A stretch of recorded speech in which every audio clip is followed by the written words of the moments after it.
Nah, jadi di sini bisa teman-teman lihat banyak sekali testimoni dari teman-teman yang udah mendapatkan bonus e-wallet 100.000 hanya dengan membeli pelatihan. Nah, jadi untuk cara mendapatkannya teman-teman silahkan gabung di grup WhatsApp yang udah kita taruh di kolom deskripsi. Silahkan klik gabung aja sekarang.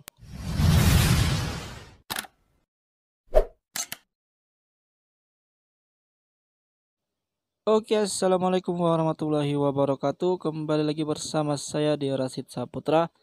Nah, jadi di video kali ini kita bakal ngebahas tentang gelombang 38, di mana gelombang 38 bakal ditutup malam ini jam 23.59.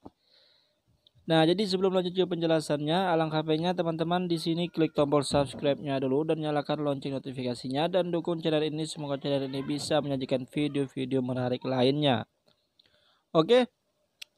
Nah, jadi di sini teman-teman lihat di dashboard prakerja kita, di sini kita masih belum gabung gelombang dan kita udah dapat notifikasi dari di sini kita udah dapat notifikasi dari Instagramnya prakerja, katanya bakal ditutup jam 23.59 malam ini tanggal 26. Oke. Nah, jadi kita nggak perlu lama-lama lagi, langsung aja kita klik gabung. Ya, semoga aja di gelombang 38 ini kita berhasil lolos gelombang, karena di sini kita itu mulai dari gelombang 22 sampai dengan 38 kita 37 itu kita masih belum lolos. Dan banyak sekali pertanyaan dari teman-teman, "Bang, cara supaya lolos gimana, Bang?" Nah, untuk cara supaya lolos kita itu nggak ada tips and triknya, cuman di sini hanya bergantung kepada rezeki teman-teman semua. Tapi di sini, jadi di sini kita punya 13 kriteria yang dinyatakan lolos apabila teman-teman itu gabung di gelombang kartu prakerja.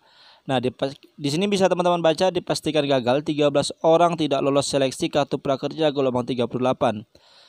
Nah, di sini yang pertama itu di bawah 18 tahun dan melebihi 64 tahun itu dinyatakan gagal untuk gabung gelombang. Terus pelajar atau mahasiswa yang sedang menempuh pendidikan atau yang masih datanya tercatat di Kemendikbud padahal mereka sudah lolos. Nah, itu bisa dipastikan gagal juga atau tidak bisa gabung gelombang. Terus yang ketiga anggota TNI, yang keempat PNS, P3K atau ASN. Yang kelima kepala desa atau perangkat desa. Terus poin yang keenam komisaris BUMN. Nah, di sini banyak sekali kejadian kayak kemarin yang menyatakan dirinya sebagai komisaris BUMN karena mereka itu salah pencet. Nah, di sini ada yang menanyakan, "Bang, apakah itu bakal bisa dirubah datanya?" Nah, kemarin saya juga sempat menanyakan ke pihak customer service prakerja, katanya kalau sudah menyatakan diri sebagai komisaris BUMN, datanya tidak bisa dirubah atau teman-teman kalau gabung gelombang itu hasilnya pasti gagal terus. Dilanjut dengan nomor 7, pejabat negara itu tidak bisa. Yang ke-8 anggota DPR atau DPRD. Terus penerima Bansos, PKH dan BPNT yang terdaftar di DTKS Kemensos. Nah, untuk poin ke-9 ini, biasanya kalau teman-teman sudah gabung gelombang sebelum-sebelumnya itu berhasil, cuman gagal karena tidak lolos. Pas teman-teman gabung di gelombang 38, teman-teman mendapatkan notifikasi di blacklist. Nah, itu karena data teman-teman itu biasanya terdaftar di Kemensos sebagai penerima PKH atau BPNT atau bantuan lainnya. Nah, terus nomor 10, penerima bantuan sosial pemerintah selama pandemi seperti BPUM, BSU, BLT, subsidi gaji dan lainnya.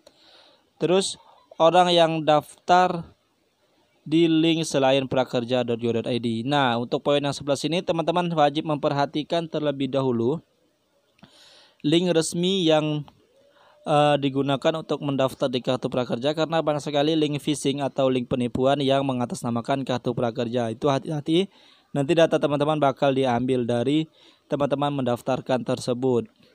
Terus yang ke-12, pernah menjadi peserta kartu prakerja sebelumnya. Nah, untuk poin 12 ini, yang sudah lolos di gelombang sebelumnya itu tidak bisa lagi untuk gabung di gelombang ini karena udah dipastikan gagal karena cukup 1 kali pendaftaran saja. Terus yang ke-13 adalah sudah ada 2 orang yang mengikuti kartu prakerja dalam 1 KK. Nah, di sini untuk poin ke-13 ini banyak yang menanyakan, "Bang, aku sama orang tuaku udah lolos kartu prakerja tapi aku udah pindah KK." Nah, itu pertanyaan yang banyak diterima. Nah, di sini Mimin menjawab, ketika teman-teman itu dinyatakan lolos, apakah teman-teman itu masih gabung di kartu keluarga orang tua atau masih gabung sama orang tua? Apabila teman-teman masih gabung, ketika teman-teman lolos, teman-teman masih gabung kakak sama orang tua, dan ketika orang tuanya lolos juga, itu berarti sudah dalam 1 KK.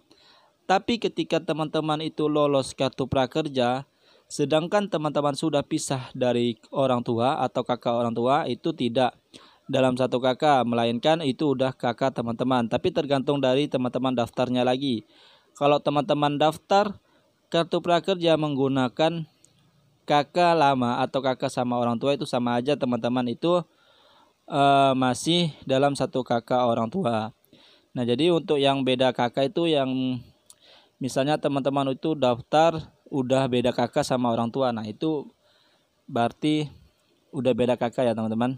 Nah, jadi mungkin itu aja video dari saya. Nanti kurang lebih jelasnya teman-teman bisa tanyakan melalui grup WhatsApp. Nanti kita bakal sharing-sharing tentang kartu prakerja gelombang 38 ini. Oke, Assalamualaikum warahmatullahi wabarakatuh.